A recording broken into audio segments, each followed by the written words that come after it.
some sense of it all, but I can see it makes no sense at all. Is it cool to go to sleep on the floor? 'Cause I don't think that I can take anymore. Clowns to the left of me, jokers to the right. Here I am, stuck in the middle with you. Good morning, everyone. Lots going on as usual. Today is Tuesday. I think it's Tuesday, March 3rd, 2026. And, I've got the wrong things up. Sorry, everybody.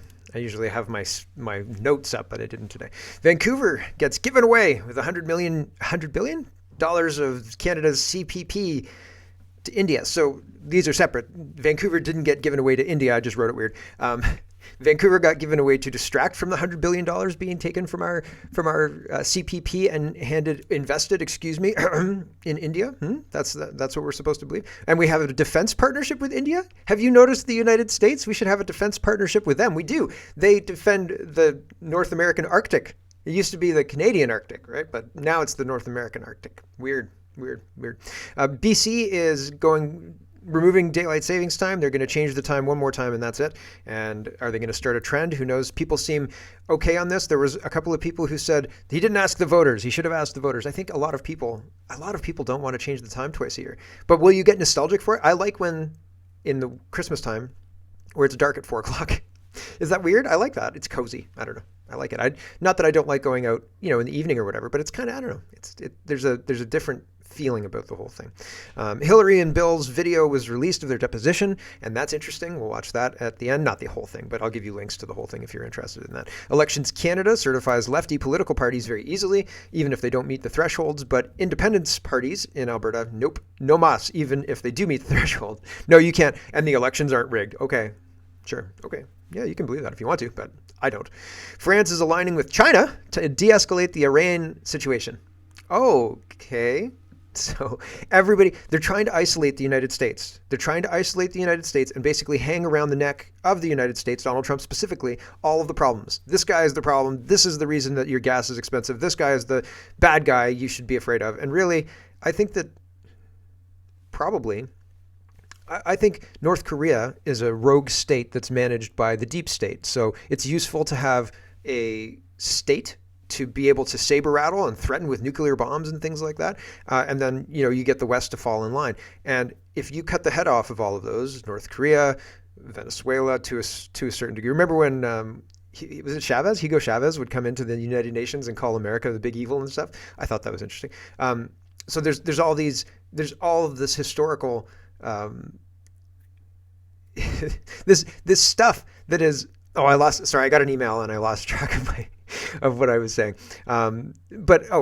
France aligning with China to de-escalate Iran. If Trump goes around and decapitates all of these saber rattlers and restores it, it seems like he is trying to get rid of their power. And they don't like that. And so it's weird to see France aligning with China to de-escalate Iran because aren't the mullahs the bad guy? Shouldn't the United Nations and everybody involved in the United Nations be interested in getting rid of that regime or whatever? So it seems weird to me. It just seems red flags. No parliamentary budget officer, and that's all by design. So there's lots to get to. Let's get to it first. And there's really a lot to get to. There's 60 tabs today, so I'm going to try and be fast, but my gosh, fast. I've got so much to do. I wanted to get started at 10, and we're 45 minutes late because I was busy doing other things, so apologies.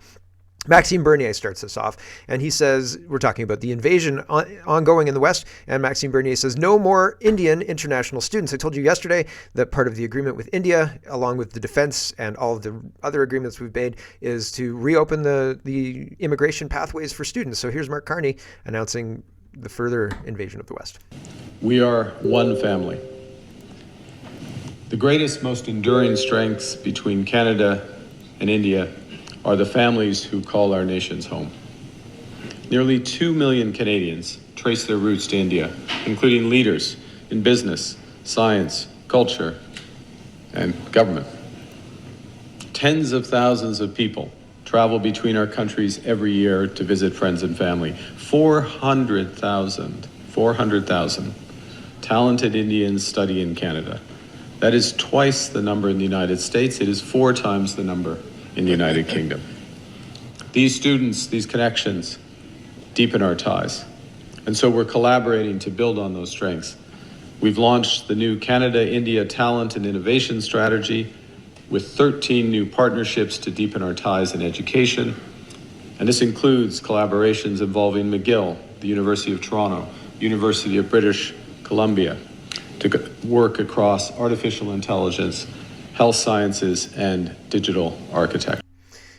AI seems to be a dog whistle of some kind. Remember that AI movie that was started by, what's his name, Kubrick, and then finished by Steven Spielberg? Didn't you want to recast Tom Hanks in there too or whatever? But it was about that AI robot. This AI thing really seems like this linchpin to their whole control mechanism. So Kanzuk, Pierre Poilievre wants an invasion too, except he wants British Muslims to come to Canada. Weird, right? Conservative Party of Canada leader Pierre Poilievre has publicly supported Kanzuk in an event in London. The time has come for a new partnership among Canada, the United Kingdom, Australia, and New Zealand, a modern Kanzuk, a pact to open up our economies further, remove barriers like borders, recognize credentials, expand skilled labor mobility, and deepen capital markets. Why can't we just trade with the United States?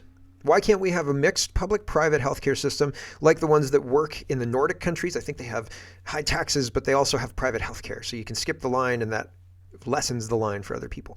And so it kind of works. The people who have money spend their money on faster service, and you can spend that money on faster service too, but the public service will do just the same, and it doesn't have all those rich people eating up the line queue, right? And so there's a system. We could do better. We just don't, and I don't know why.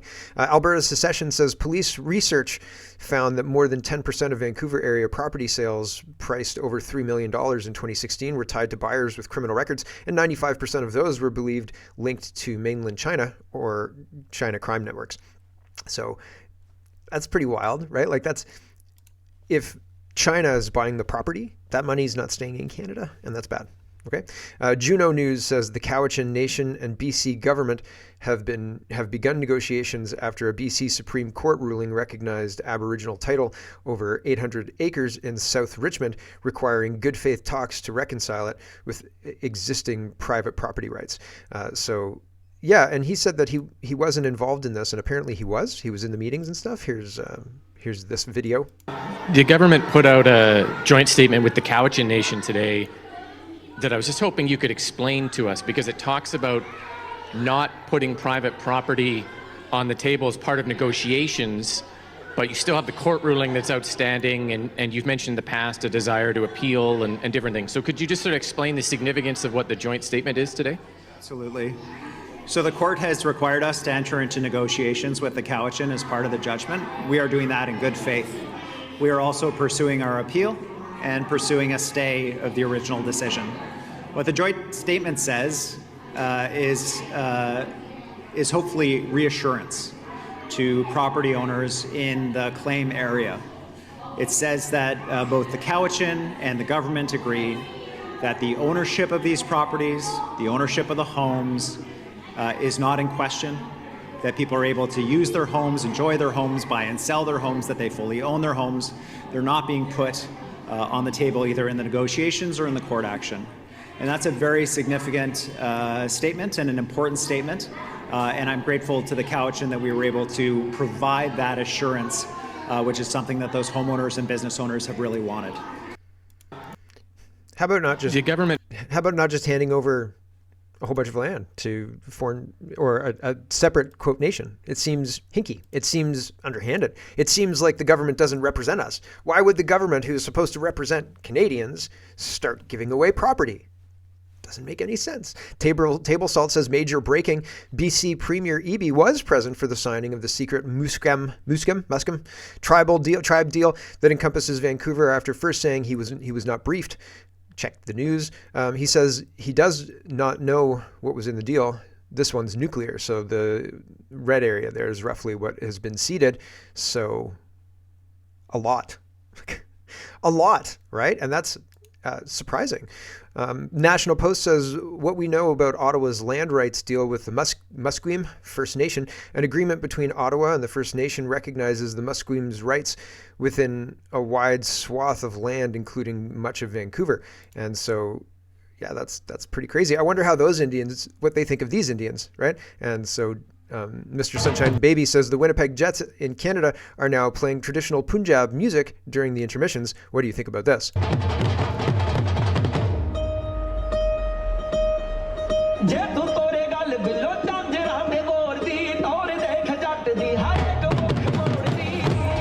Oh, okay.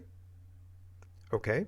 I saw a report the other day that people got done for stunt racing and had their licenses removed for a year for going double the speed limit in a 40-kilometer-an-hour zone. So they're going 80 in a 40, probably because people in front of them are going 40. And then when you try and pass them, they speed up because they're dickheads. And if I want to speed, it's my own business. Don't get angry with me and then try and catch up with me. It's a ridiculous strategy. What are you going to do? Like, sit there and look angry at me in your car? F off. Thank you very much. It doesn't make any sense. And I accidentally took a right down what used to be a reasonable road, Imperial Road in Guelph. They've limited it to bike lane, north lane, center suicide lane, south lane, and bike lane. And so you can't get around. And then they've put 40-kilometer-an-hour signs all up it for no reason at all. It's like it's a residential area, but the street used to be 4 lanes. These people knew they were on a highway. It's not a highway, but it's a big street. It's a big thoroughfare. The whole point of city infrastructure is to move people quickly, is not to punish people and their cars. It's ridiculous. It's ridiculous. I get sidetracked. I apologize. Here's Matt. He says, this is outrageous. Nearly 11,000 Pakistanis came to Britain last year to claim asylum. The vast majority. So, just to finish my point. Sorry. The people who are doing this, who are speeding, I don't think they're doing anything wrong. I think that the government is setting up a situation where they can start taking licenses of people who will not comply. That's the whole thing. And then they start to lose their legitimacy, because if you start 30 kilometers an hour, it's 30 kilometers faster than walking. Shove it. Like, these cars, the roads are not built for 30 kilometers an hour. It's ridiculous. Stop playing. We're not driving go-karts here. Like, and pretending it's for safety. Again, the Soviet Union did this. The playbook is being used again and again, and it's very frustrating. Matt Goodwin, again, says, this is outrageous. Nearly 11,000 Pakistanis came to Britain last year to claim asylum. The vast majority, nearly 3/4, were rejected, but only 4% have been returned to Pakistan. We should slash foreign aid and issue visa penalties to force Pakistan to take them back. Yeah, Trump was very clear and got compliance with people.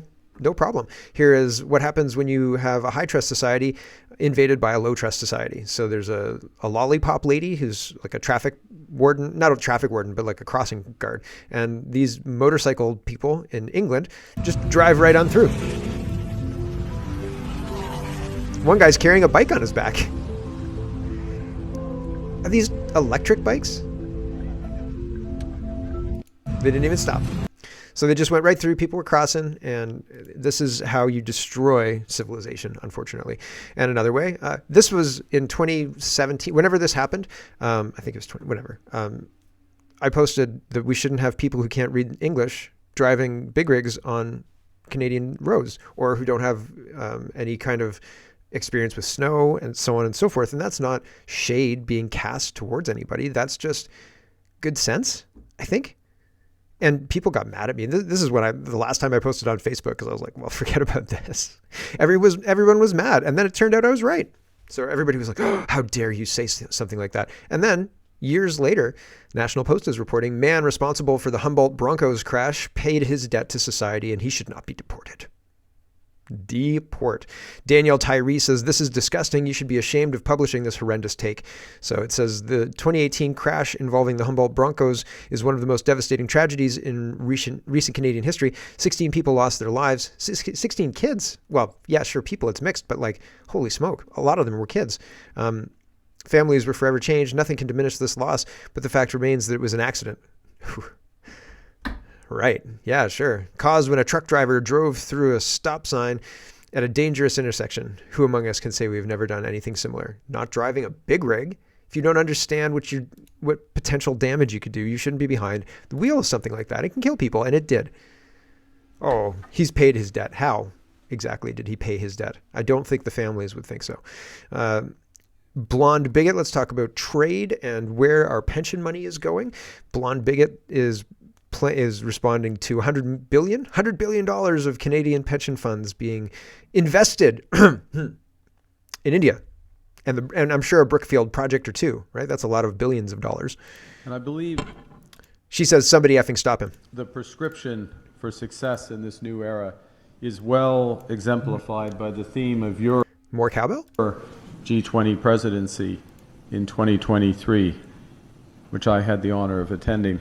That theme, of course, one Earth, one family, one future.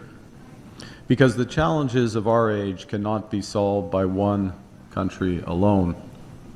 And only by building on the principles of one Earth, one family, one future can we forge the partnership worthy of our countries.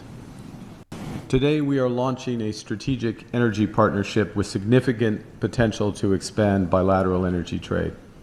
We've signed, as you've seen, a new critical minerals partnership spanning development, processing, and secure supply chains for clean energy, electric vehicles, and advanced manufacturing. We're deepening our cooperation in clean energy, expanding collaboration across wind, solar. Hey, Canada, you're super rich in oil and gas. What are you going to do next? We're going to invest in wind and solar energy from China and India. Yay, everybody. Who in their right mind thinks this is a legitimate government? Who? There are people around who think this is fine and totally normal and everything's peachy keen. Oh yes, let's not enrich our oil and gas, and let's import Chinese built solar panels and wind turbines. Those things last forever. There's no moving parts at all. Oh my God, these people, and they're not idiots. They're just greedy people who don't work for the citizens they're supposed to represent. House of Commons staffer says, how did Chandra Arya's son become the director and CFO of infrastructure for India at Mark Carney's company, Brookfield, right? Weird. Insurance investments, global experience CFO. So is it Brookfield or something else? Anyway, it's ties to Mark Carney, who took this guy's dad's parliamentary seat. I mean, I laugh, but you could also cry. They're really, really close, right? Concerned Canadian says, message to Carney, Canadian government cannot directly influence or dictate where the Canada Pension Plan invests its money. The CPP assets are managed by CPP Investments, the Canadian Pension Plan Investment Board, an independent organization established by law in 1997. It operates at arm's length from both federal and provincial governments with strong legal safeguards against political interference. Investment decisions are made by CPP Investment Professional Management and an independent board of directors guided solely by the mandate to achieve a maximum rate of return. Without undue risk of loss for the benefit of contributors and beneficiaries, the funds are strictly segregated from government money, and management reports to the board, not to governments. While the government appoints board members in consultation with provinces, the CPP investment is accountable to Parliament through reporting. It has no control over specific investment choices. This structure is designed to insulate decisions from political agendas and is widely regarded as a model for pension fund governance. Is Carney violating this? Yes. Next question. Mary says Canada shouldn't be sending money to India. They can take care of themselves. They have a huge economy. Like, they have so many more people, billions of people. They have more people than we've got by a lot. They don't need our money. Our money's like a drop in a bucket, right? In 26, India's population is roughly 35.5 times larger than Canada's. To put that to scale, into perspective, here's how the numbers break down. India's population, 1.47 billion. Canada's population, 41.6 million. So they could send a couple 100 million people and still have more than 1 billion people in the country. They could just send them to Canada. We could have 240 million people, and 200 million of them would be Indians. And million is the correct number. I'm not misspeaking. I'm not saying, 200,000, 200 million. We'd have 240 million as the population of Canada, and they'd all be Indian. And is that what anybody wants? Carney wants that, it seems, right? And they'd still have 1.277 billion people. That's bad, everybody. That's a really bad, frightening number, and we shouldn't have a government that's like, oh yeah, everybody's one family in this one world order, new world order. What? Holy smoke. A new Canada every year. India's annual population growth, about 12.7 million people, means that every 3.3 years, India adds enough new people to equal the entire population of Canada. The empty north versus the crowded subcontinent. While India is the 7th largest country by land, its population density is massive at 497 people per kilometer squared. Canada, the 2nd largest country by land, has a density of only 4 people per kilometer squared. State versus country, a single Indian state like Uttar Pradesh, estimated at 244 million in 2026, has nearly 6 times the population of the entire country of Canada. While Canada's population growth is expected to stay relatively flat this year due to shifting immigration targets, India's continues to expand, further widening this gap. So, yeah, weird. Mark Nixon says Mark Carney refuses to speak to the media. Robert Fife says my colleague Stephen Chase reports that Mark Carney canceled Monday what would have been his first press conference since his India trip began 5 days ago, with his office citing lengthy meetings in New Delhi that have strained his schedule. He has not taken a question from Canadian journalists since last Wednesday when one of the government's senior officials said India was no longer conducting foreign interference in Canada, and said it with a straight face.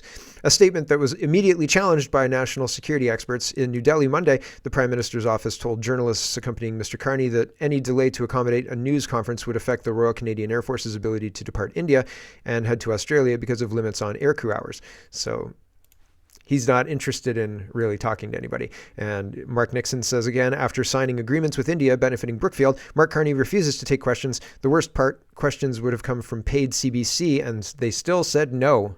Shocking. I'm shocked. Oh my gosh, we're at 21 minutes. I actually am shocked. With that, we've got to say goodbye to the stream. Thanks for watching, everybody. If you want the whole show, head over to CanadaPoly.com. And if not, that's okay. We'll catch you tomorrow. And for everybody else, we will carry on in just a second.